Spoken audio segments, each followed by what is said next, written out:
povo de Deus, aqui é o cantor Carlos Meneleu e esse aqui é mais um episódio do Papo com Menê Podcast.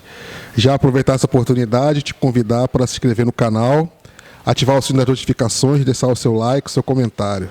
Hoje eu estou com uma figura altamente especial aqui, Ledinilson Souza, Ledinilson da Jussara. Opa! O grande idealizador do Reviva Gospel 8090. Um prazer te receber aqui no meu podcast. Honra toda minha. É sempre bom a gente ter um canal para divulgar a nossa visão, para divulgar aquilo que a gente já vem fazendo há um tempo com sucesso. E para a gente é uma alegria estar aqui, cara. Para a gente é uma alegria estar aqui. Para mim é uma felicidade te receber aqui. E assim, para a gente começar, eu queria que você falasse muito da música gospel de hoje. Com o que você tem... diante do trabalho que você tem feito, né, trazendo à luz dos dias de hoje as músicas das décadas de 80 e 90, como é que você vê a música gospel de hoje comparada ao que se fazia antes? Você consegue ver alguma a pergunta até parece ser um pouco polêmica, mas eu pelo menos não consigo entender dessa forma. Mas assim, como é que você consegue ver a música gospel de hoje? Se você consegue ver alguma influência daquela época, ou você entende que a grande maioria se desmembrou muito disso? Olha, Menê, deixa eu falar uma coisa com você.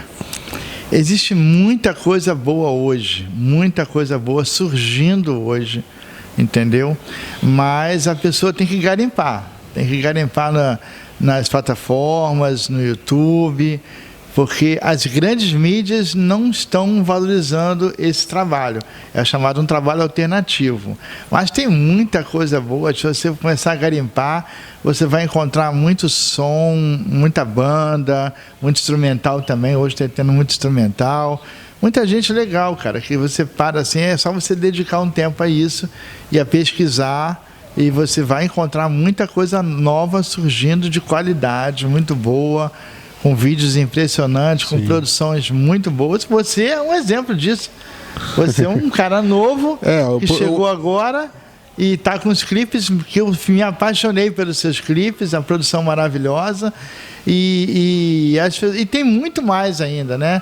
Agora, tem aquele que a grande mídia divulga, aquele grupo que a grande mídia divulga, entendeu? E esse grupo, essa música, hoje, eu vejo ela com uma certa atenção. Porque eu gosto, por exemplo, eu sempre falo isso, eu gosto de worship. Eu acho que é um som interessante, é um som... Eu até vinha conversando com o pastor Márcio da TVK no carro hoje, e a gente vinha falando sobre isso. Eu falava assim, olha, eles não têm uma formação, assim, como é que eu posso dizer isso? Assim, as letras, elas não são uniformes, entendeu? Uhum. De repente, num trecho, numa palavra, numa estrofe, eles usam uma linha de melodia, na outra estrofe já usa outra linha, e tal, e vai. É muito, muito como se fosse espontâneo mesmo. Sim. Só que é um espontâneo gravado, eles gravam espontâneo e aprendem. Eu acho interessante, é um som interessante. O problema que eu vejo no worship, e eu falo isso sempre, né? Quem já me conhece sabe até o que eu vou falar, é que eles não dialogam com outros estilos. Isso é que eu vejo com tristeza. Porque nós tínhamos nos anos 80 e 90 vários estilos juntos, entendeu? E hoje em dia não. Hoje em dia parece que o sagrado é o worship. Se não é worship, não é adoração, aí não é sagrado, aí isso é o que me incomoda. Eu consigo entender bem o que você está falando, né? Porque assim, eu tenho as minhas influências musicais, né? Conforme eu já tinha falado contigo, né? Naquele vídeo que eu gravei o talk show contigo lá, eu falei que as influências musicais elas são determinantes para o que você vai fazer no meio da música. Como é que foi o início seu na música? Você foi músico? Você fez algo antes de começar esse projeto Reviva Gospel? Antes, como é que foi isso? Você começou, o que você fazia antes, no meio da música? Como é que começou isso tudo? Então, a minha história é assim. Eu venho de... Meu pai era cantor da caravana de Josias Menezes. Sou Leonel de Souza. Leonel de Souza. Então, e a minha casa ficava o prédio em cima da gravadora, lá na Cardoso Quintão, em Piedade. Então, todos os cantores que iam na gravadora para tratar de qualquer coisa, acabavam indo lá em casa. Sim. Entendeu? Então, o que acontece? Eu nasci nesse meio de estar com Joseli Scarabelli, com Zé de Paula, José Toste, entendeu? Todo esse pessoal, o Quarteto Alto do Senhor, Conjuntos Sonoros. Chegou a conhecer naquela época o Toniel Oziel? Eu gosto muito eu tenho o livro deles lá, eu me apaixonei pelo trabalho deles. Chegou a conhecer nessa época, não? Não, porque quando eu me lembro do Toniel Oziel, eles já estavam falecidos. Eu não sei nem qual foi o ano que eles faleceram. Foi 76. 76? 76. Eu já tinha 8 anos de idade, mas eu não me lembro deles, não. Sim. Até porque eles não paravam no Rio, né? Eles faziam o Brasil viajavam inteiro. bastante, é verdade. Eu me lembro de um disco que o Oziel gravou com a esposa dele. É o Oziel e Alda, Fé para Vencer. Esse disco tocava muito lá em casa. Minha mãe gostava muito, meu pai. Era Teve também que muito. O Zé de Paula gravou também um disco com eles dois, né? Tem um disco que o Oséias gravou com eles. E acho que eles lançaram o Oséias nesse disco, né? Mas, enfim, esse pessoal todo frequentava a minha casa. Então, quando tinha evento, todo sábado e domingo tinha a caravana de Josias Menezes. Eu ia com meu pai. Eu era criança, então ia com ele. E lá estava todo mundo reunido, a caravana lá, todos aqueles cantores e tudo. Então a minha vida sempre foi embalada com isso, né? Com programação, com evento. Às vezes era ar livre, às vezes era dentro de igreja, entendeu? E a melhor parte é que depois do culto a gente tudo ia para uma salinha VIP lá, né? Que aí a gente... Lá era comida à vontade, era festa. Crente gosta, né? Todo final de culto tinha essa linha VIP que a gente ia para lá, os cantores vêm aqui. Aí era uma festa, tinha salgado, às vezes tinha janta, às vezes sempre tinha alguma coisa legal e eu sabia que eu era um privilegiado de estar ali. Verdade. Era legal. E assim, é bom compartilhar essas coisas com você, desde muito novo, compartilhar isso é bem interessante, né, cara? Eu acredito que tenha sido um grande prazer viver esses momentos. Mas assim, você chegou a trabalhar com música? Não. Nesse período? Não, ali não. Aí, em 1980, o meu pai se tornou pastor de uma igreja em São João de Meriti. E aí o que aconteceu? Eu queria participar de alguma coisa e ele me ensinou a tocar violão para acompanhar os corinhos, né? Sim. Que era uma igreja de libertação, então tinha muito corinho, 3 notinhas, ré, lá e sol. E aí eu fui aprendendo ali, naqueles corinhos ali, o violão, tocando violão, mas assim, nunca evolui muito. A gente vai tocando. Aí depois, nos anos ali à frente, eu começava a comprar revistinha para ver os acordes, como é que eram, as músicas e tal. Então, assim, mas nunca fui músico, não. Nunca fui. Eu toco para mim, pro meu deleite, entendeu? Mas nunca tive envolvido com música, não. Em 83, o meu pai montou uma pequena gravadora, porque ele tinha... Qual o nome da gravadora? Universal.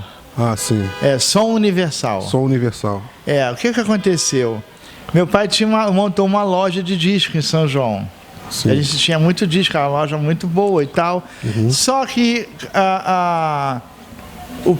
as gravadoras grandes que imperavam na época, né? A Rocha Eterna, a Bandeira Branca, a Desperta Brasil, essas 3 principalmente, elas começaram a fazer uma promoção, que era compre 2 discos e leve 1, na loja delas, entendeu?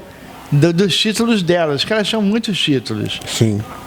Então o que aconteceu? Meu pai não tinha como concorrer com isso, porque ele comprava o preço, se ele desse um disco, ele não tinha lucro nenhum, ia trocar o dinheiro. Então ele teve uma ideia, que foi começar a gravar, montar um próprio selo. Que aí, o que ele fazia? Ele tinha um selo dele, com o título dele, ele ia lá e trocava na gravadora. Entendeu? Sim. Então aquele disco a preço de fábrica para ele, que ele fez, trocava com o disco do Oséias de Paula, o Oséias de Paula passava a ter preço de fábrica. Sim. Entendeu? Então, com isso, ele pôde entrar, tá no mercado garantindo lá a parte dele, né? Uhum. E a gente gravou uns 4 ou 5 títulos apenas, porque na verdade, era mesmo para passar esse período, né? De concorrência e tal.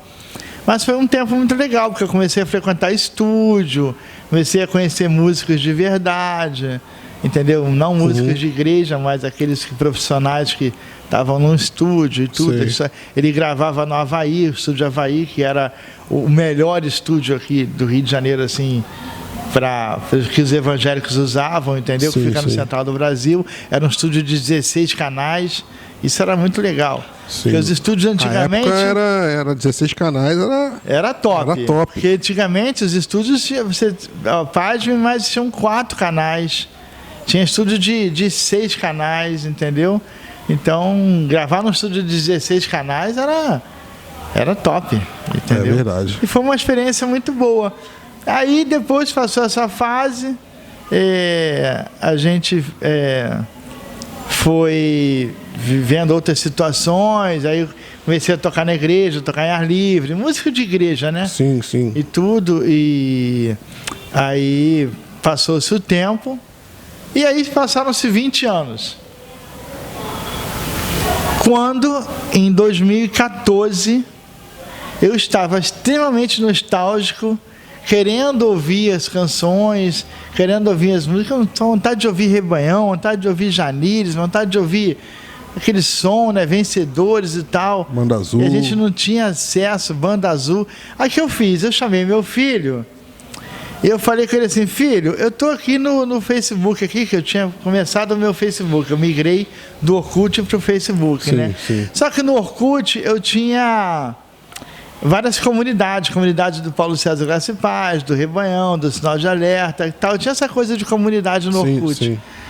E aí eu falei com ele: como é que eu monto uma comunidade aqui no Facebook? Uhum. Aí ele falou: olha, pai, no Facebook não tem comunidade, no Facebook é página, você faz uma página dedicada a alguma coisa.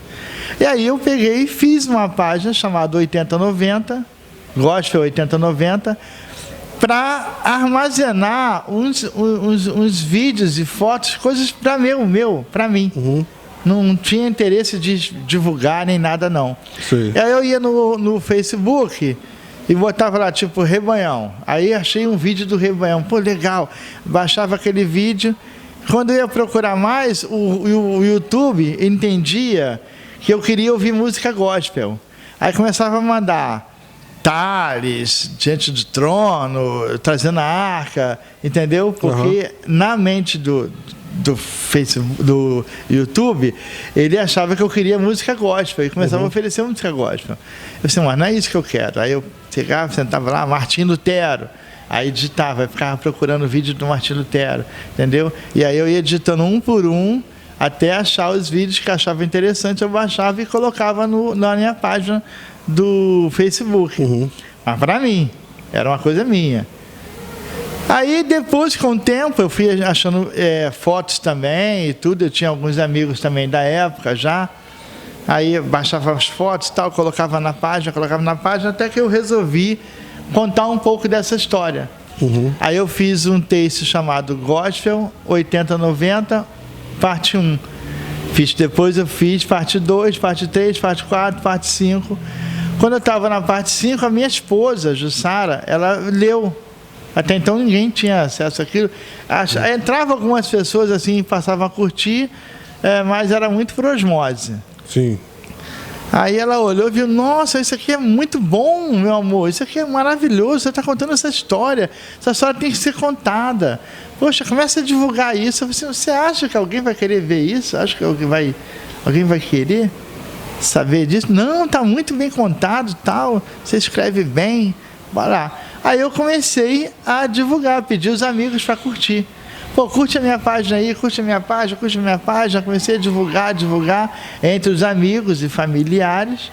E a página foi crescendo devagar, crescendo. Eu começando a contar mais histórias, contava histórias de música e tudo. Até que o Flávio Lima, pastor Flávio Lima, do programa Reencontro, viu uma das minhas matérias, uns artigos, e ele estava para escrever um livro, que lançou recentemente. Qual é o livro dele? O livro a história dos evangélicos no rádio. Ah, eu vi, você colocou esses dias, eu vi. Isso, agora que saiu o livro. Aí ele pegou e iria falar sobre o livro, me convidou para participar do programa dele em rede nacional. Então, naquele tempo, eu tinha 370 curtidas, mais ou menos. E mesmo com só 370 curtidas, ele me chamou para falar sobre isso em rede nacional. Eu achei o máximo. Aí a gente foi lá, e eu levei uns discos, levei disco aberto, você não tem noção, quase 50 discos. Aí ele olhou tudo, separou uns 10, e falou assim, vamos falar sobre esses. E aí a gente foi conversando, e a entrevista levou 13 minutos. E ele falou comigo que a gente só ia usar 6 minutos. Bem, eu pensei, ele vai editar e vai fazer isso virar 6 minutos. Demorou uns 3 meses para ir ao ar. Eu fiquei esperando. Ah, vai ao ar agora essa semana, a entrevista com o Lady Nilson. Aí tá bom. No dia lá, quando eu fui ver, na expectativa, a entrevista, ele botou a entrevista completa, ele não editou nada, botou os 13 minutos no ar, em rede nacional, foi muito legal. E aí a página começou a bombar, começou a crescer, e com isso também a gente montou um grupo no WhatsApp, dos admiradores da página, entendeu? Onde a gente botava bastante música, trocava vídeo e tal. E aí o pessoal era muito ativo. Eles eram assim, como eu posso dizer, eles eram totalmente proativos. Eles pediam os amigos deles para curtir, divulgava, não sei o que, quando tinha alguma coisa. E isso foi um tempo muito legal. Um tempo que o WhatsApp era poético, era legal. Chegou, todo mundo gostava. Hoje não, hoje é uma obrigação. Hoje tem que ter o WhatsApp da igreja, do trabalho, da rua, não sei o que. Tudo é grupo de WhatsApp. É verdade, isso é verdade. O tempo todo já ficou estressante. Hoje você já não só olha assim o que é importante. Mas no início era muito legal o WhatsApp. A gente fez amizades, viajamos e tudo através dos amigos do WhatsApp, foi muito legal. Então, aí a gente tinha meta, vamos chegar hoje a 500 curtidas. Aí o pessoal, vamos lá. Aí todo mundo pedindo para curtir e tal. E isso no Brasil inteiro, porque eu tinha amigos do Brasil inteiro no WhatsApp. Sim. Até que chegamos a 1000. Caraca, quando chegamos a 1000, meu Deus, 1000 inscritos. Foi uma felicidade. E a gente continuava e tudo, divulgando.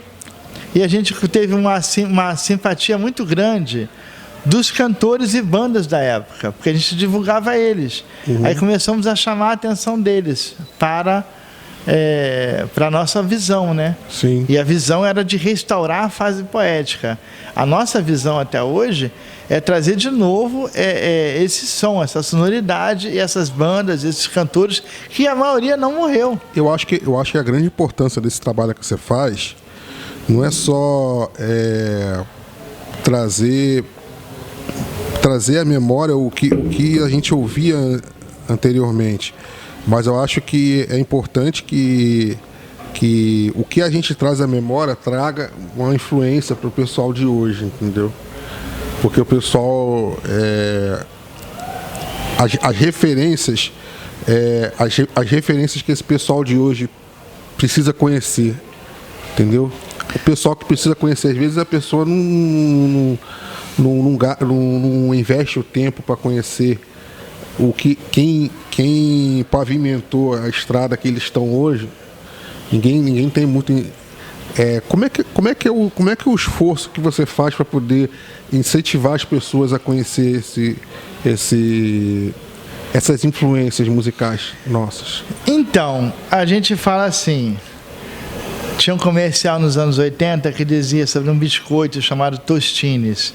Tostines vende mais porque é fresco porque vende mais. Sim, é verdade. Entendeu? Então a gente, nessa mesma teoria, a gente diz, as pessoas hoje não conhecem porque não gostam, entendeu? E por isso não compram, não tem demanda, ou não tem demanda porque elas não conhecem, entendeu? Então, às vezes, o que a gente tenta fazer é tornar da nossa página do Reviva Gospel, que está com mais de 265 mil seguidores. Que legal, né? A gente tenta fazer da página uma vitrine. Sim. Para que pessoas conheçam e para que pessoas relembrem também. Tem muita gente que fala assim, puxa, essa música eu nem lembrava mais dela. A gente bota lá. Uma das coisas que eu sempre procuro fazer quando eu faço meus trabalhos é isso, entendeu?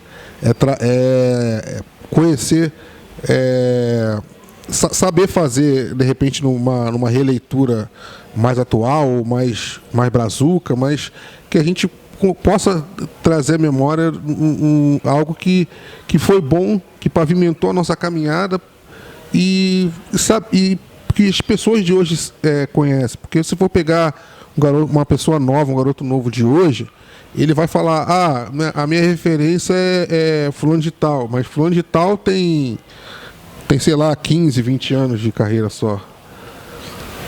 Vai pegar uma referência que, de repente, não sei, vou te dar um exemplo, Carlinhos Félix. Entendeu? Muita gente não... O Rebanhão voltou, assim, voltou, que eu digo, ele nunca acabou, mas ele... ele parou, o Rebanhão parou. Ele chegou a parar, mas aí voltou com DVD. Mas você vê que a maioria do pessoal, por exemplo, que teve lá na gravação, foi pessoal mais da antiga, entendeu? E o pessoal mais novo que foi, é o pessoal que, de repente, foi por curiosidade, quem é o Rebanhão? Ou, meu pai falava do Rebanhão, vou ver como é que é. Ou a própria pessoa, eu ouço o Rebanhão porque eu ouvi a primeira vez, gostei e fui pesquisar para ver o que eles faziam na época. Entendeu? É verdade. E aí, assim como o Rebanhão, o Semeando voltou também. Semeando é muito bom também.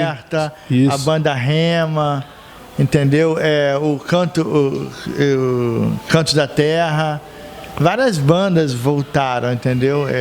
Acho isso legal. E esse é um dos diferenciais da nossa visão. A nossa visão não é uma visão simplesmente nostálgica. Sim. A gente não só quer ouvir aquele cantor da nossa infância. A gente quer que ele volte a cantar também. Sim, sim. Entendeu? E eles estão doidos para cantar. O problema todo é que não tem agenda. Então, se você... exatamente. A grande dificuldade. A grande dificuldade, né? É isso. A pessoal que já estava na estrada há mais tempo, parou e acabou voltando. De repente, se as pessoas que fazem mais sucesso hoje tivessem essas pessoas como referência, de repente, acho que essas pessoas teriam mais oportunidade de agenda e tudo, né? Mas realmente é muito complicado, às vezes, você presenciar, visualizar uma situação dessa, né? Uma pessoa que fez a história da música, na música cristã no Brasil, ter que passar por essa situação. Para mim é realmente muito, muito frustrante ver uma situação dessa. Mas assim, não é uma geração, tá? Não é uma exclusividade evangélica, não. Sim, sim. Até no meio popular, o que tem do meio popular aí? Cadê os grandes nomes do meio popular? Os grandes nomes se sucumbiram aos sucessos chicletes que estão por aí rolando aí. Sim, sim. Entendeu? Se você for procurar qual o último sucesso, sabe? Muita gente no meio popular também que não tem mais vez. Não tem vez. Não tem, sim.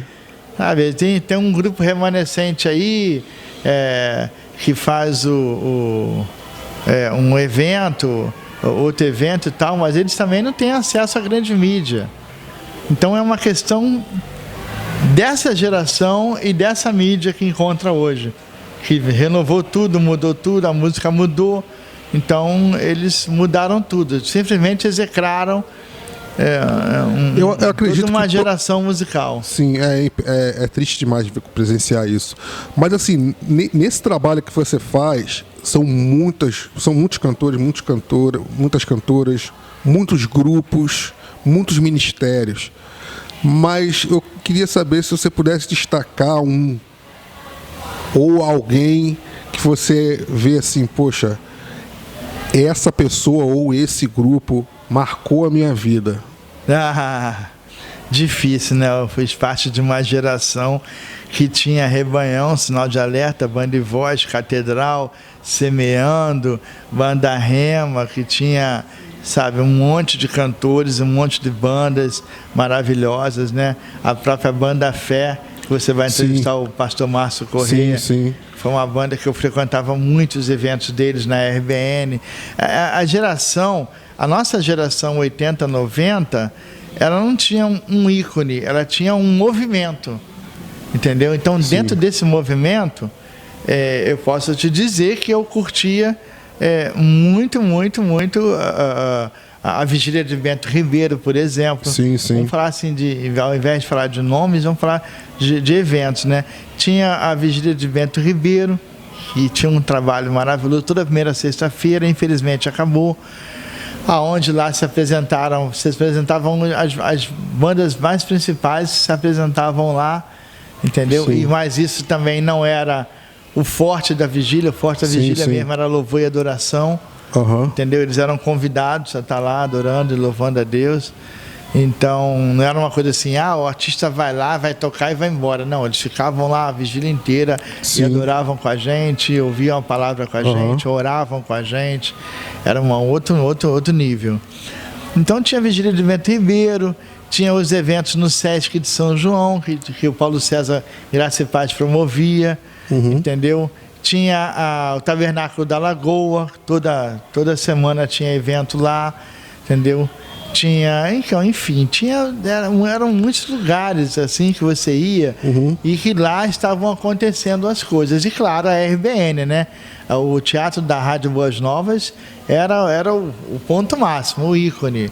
Eu fui no lançamento do Janires, Luz do Mundo, Rebanhão, fui na gravação do Janires e Amigos. Eu fui ver Sinal de Alerta várias vezes lá, Fui no segundo, às 8, que era um evento que o Complexo J fazia toda segunda-feira. Complexo J. Sempre com um convidado interessante. O vocalista é o Marcos Salomão, né? Isso mesmo. Sim. Então, assim, essa geração toda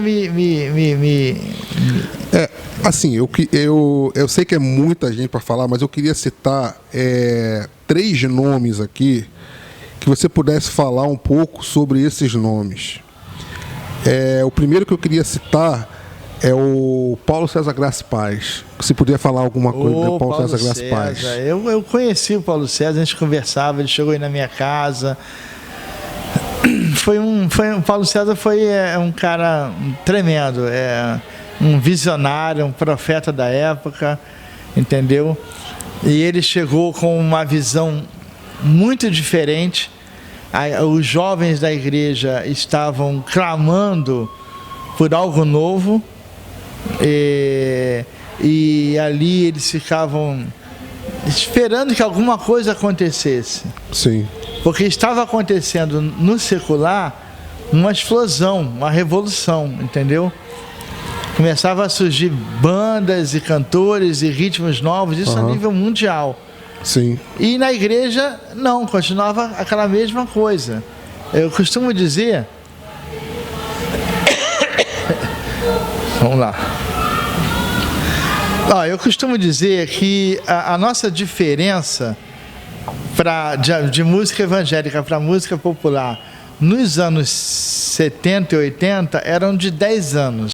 Nos anos 80, a gente teve uma incursão de MPB, com Vencedores, por exemplo. Sim. Mas era uma MPB que lembrava os anos 70, de Chico Buarque, Eu nunca tinha percebido, mas é verdade que você está falando. Nascimento. Era bem aquilo. Nos anos 80, diferença de 10 anos mesmo. Quando era uma diferença de 10 anos. No meio dos anos 80, o Rebanhão, quando surge com Janires, o Rebanhão era o Raul Seixas, dos anos 70. O Rebanhão surge em 81, com Janires cantando, e Janires tinha todo o estilão do Raul Seixas. Entendeu?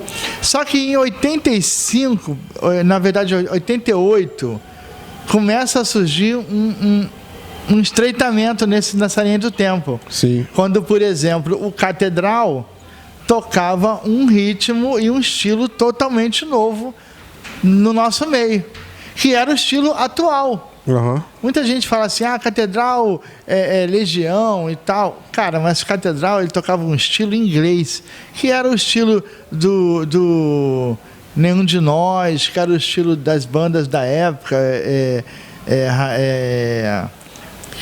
enfim, que tocavam aquele estilo. Agora não me falta a memória, mas era uma série de bandas que tinham aquele mesmo estilo de rock inglês, né? A guitarrinha dedilhando e o baixo, um power trio e aquela voz grave, que eles sempre cantavam com voz grave. Sim. Essas bandas que eu digo, entendeu? Sim. E o Catedral vem nessa mesma pegada, que era um som totalmente novo.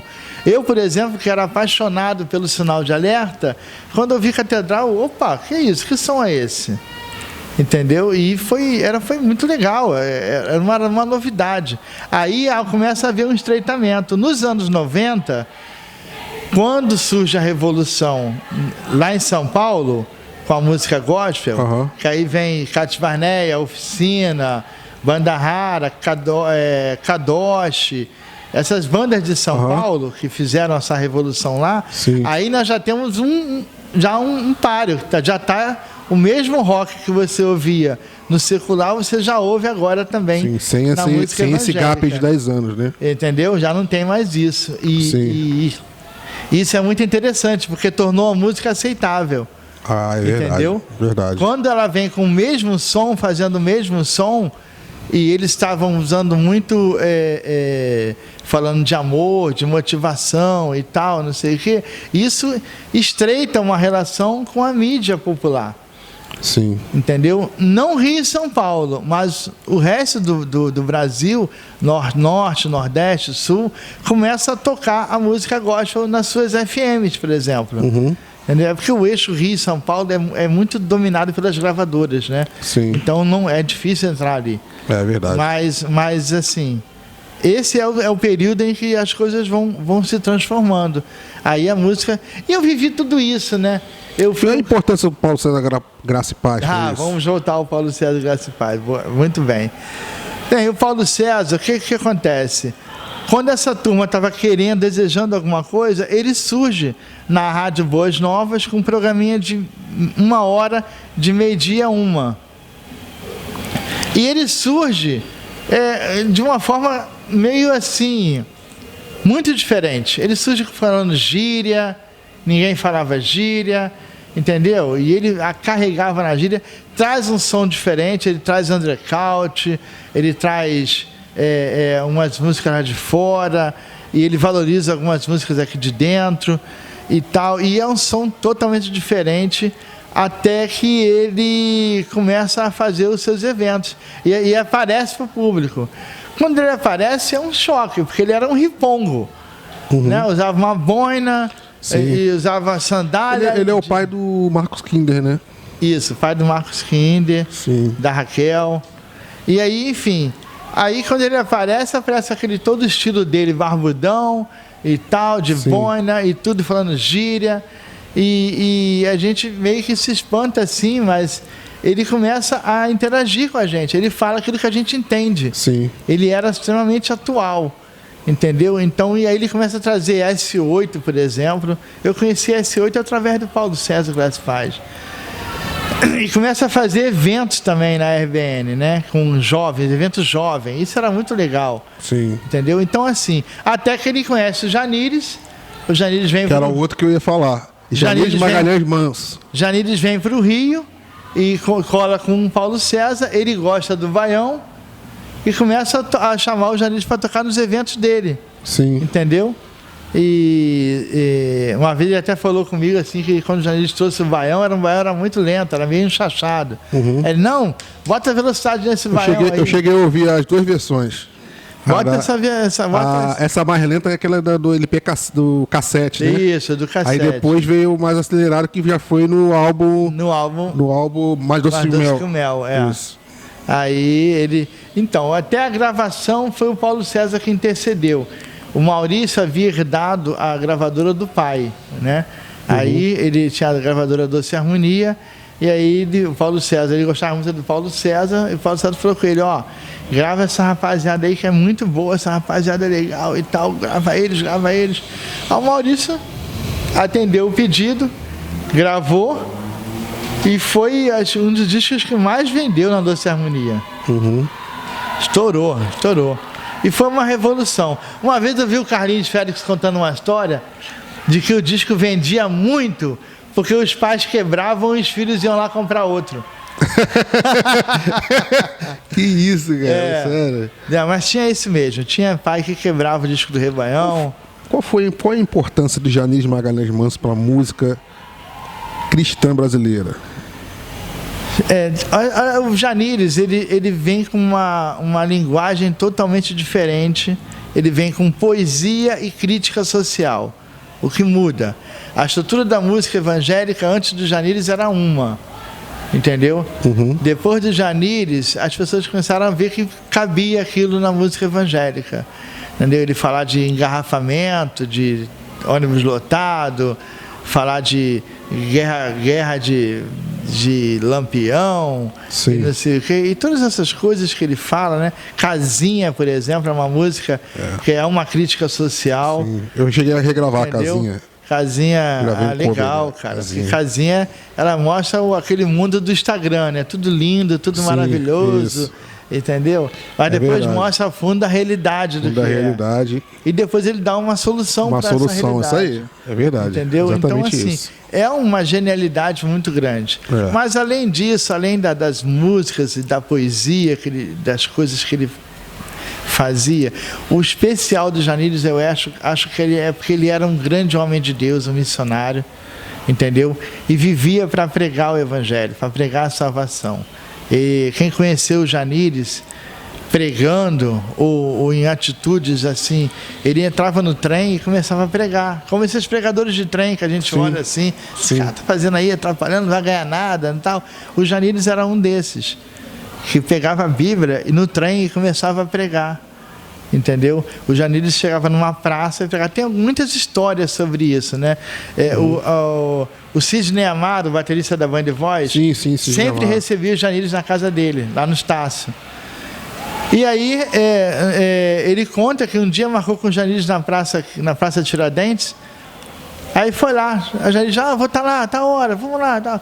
Quando chegou lá, ele parou para tomar um suco numa lanchonete. Quando ele olha para a praça, está o Janiles abordando uma prostituta.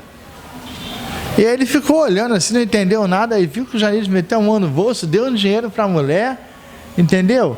E ficou ali falando, ele olhando e não entendendo nada, o que está acontecendo ali? O que o Janiles está fazendo com essa mulher? Entendeu? Aí daqui a pouco o Janiles vem, aí encontra com ele, oi, tudo bem e tal. Ele fala assim, o que houve ali, cara, que estava conversando com aquela mulher ali? Não, Deus sentiu no meu coração de falar de Jesus para ela. Ela falou que não podia conversar comigo. Eu perguntei, quanto é o teu tempo? É tanto. Aí eu paguei para ela me ouvir. E eu falei de Jesus para ela, falei aquele tempo todo ali, da graça, né, da salvação e tal. E aí, no final, ela entendeu o que eu queria dizer e ficou muito grata, fiz uma oração por ela. Então, ele é dessas histórias, né? A Banda Azul, o Dudu Batera me conta que um dia eles estão entrando numa lanchonete lá, após o culto, para lanchar, e estão ali e tal. Aí, daqui a pouco, entrou uma mendiga fedendo lá dentro, lá, e o pessoal da lanchonete tentou tirar ela. E quando o Janiles viu aquilo, ele foi lá, não, ela está comigo. Abraçou a mulher, botou ela na mesa com os caras da banda, ninguém entendeu nada. Ele falou, o que você quer comer? Ela, eu estou com fome, qualquer coisa.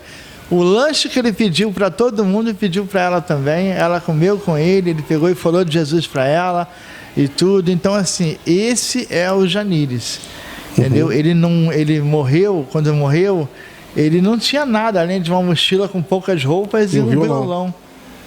Ele nunca pensou em juntar nada, em comprar nada, ele nem namorar ele não namorava. Era sempre o Evangelho, era sempre falando do amor de Deus. Então, quando as pessoas conhecem Janires pela música, conhecem um Janires. Mas quando elas conhecem o Janires de verdade, aquele que era o dia a dia ali e tudo, aí passa a respeitar muito mais. Olha, eu fico pensando aqui, cara, é uma história linda que a gente poderia ficar assim 3, 4 horas ouvindo e aprendendo. 3, 4 horas contigo e 3, 4 horas com o Pastor Márcio. O Pastor Márcio já tem um pouquinho mais, conhece um pouquinho mais, já viveu um pouco mais. A diferença entre eu e o Pastor Márcio da TVK é que eu conto histórias. O Pastor Márcio fez histórias. Fez histórias. Então é diferente. Vamos respeitar o pastor, porque ele é o cara. Eu não, eu só conto a história. Olha, eu estou muito feliz de receber aqui o Lednilson, muito feliz mesmo, tá? Eu estou extremamente honrado de te receber aqui. Estou muito feliz, muito obrigado por você ter aceitado aqui. E assim, dá pra gente, de repente, depois fazer um outro aí, porque tá faltando muita coisa para falar ainda, entendeu? Mas eu fico muito feliz de te receber aqui. Que Deus te abençoe grandemente, você, seu projeto. Queria que você deixasse suas redes sociais, falar dos seus projetos, dos programas de YouTube. O que você pode falar pra gente aí? Bem, hoje eu estou fazendo um programa todo sábado, às 14 horas, na Rádio Maranata FM Rio. Quem é do Rio é 107.3. É 1 hora de clássicos, só músicas antigas e maravilhosas, para que você possa ouvir, recordar ou conhecer. Para quem não é do Rio e quiser ouvir o programa, pode ouvir pelo site, que é o www.maranatario.com, www.maranatario.com, ok? Agora, além disso, eu apresento toda quinta-feira na TVK um podcast ou um talk show, dependendo do que vem na agenda, né? Lá. Entendeu? Você já esteve lá, já nos deu essa honra de participar. E é uma coisa muito gostosa que a gente faz, contando muitas histórias de muita gente, as pratas, né, da música gospel estão lá. Sim. E também novos cantores também. A gente abre tem essa oportunidade para os novos cantores também que estão surgindo aí. Tá lá com a gente conhecer a história de cada um, a motivação de cada um. É sempre muito legal, eu gosto muito. A gente também tem as nossas redes sociais, que é o Reviva Gospel. No Facebook, Reviva Gospel anos 80 e 90, com mais de 265 mil seguidores. Seja mais um, se você não é, você vai gostar do conteúdo, é bom. A gente está também no Instagram. No Instagram a gente administra 4 contas, então vamos ver se eu me lembro. Lednilson Jajussara, Reviva Gospel, Reviva Gospel e o outro é o Lednilson Souza. Lednilson Souza, isso aí. Então são lá, ao todo são mais de 140k. Se juntar as 4 contas, uma tem 50, outra tem 42, outra tem 40. E a outra, enfim, dá quase 150k aí de se juntar as 4 contas que são diferentes. E estão aí, e no Facebook eu sou o Lednilson Jajussara.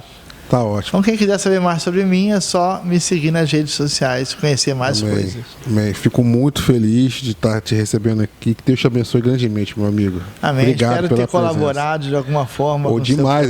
Eu ainda vou marcar mais um 2023 aí. Eu vou colocar você aí para falar mais alguma coisa, que faltou muita coisa para falar ainda. Com certeza. Muita história para contar.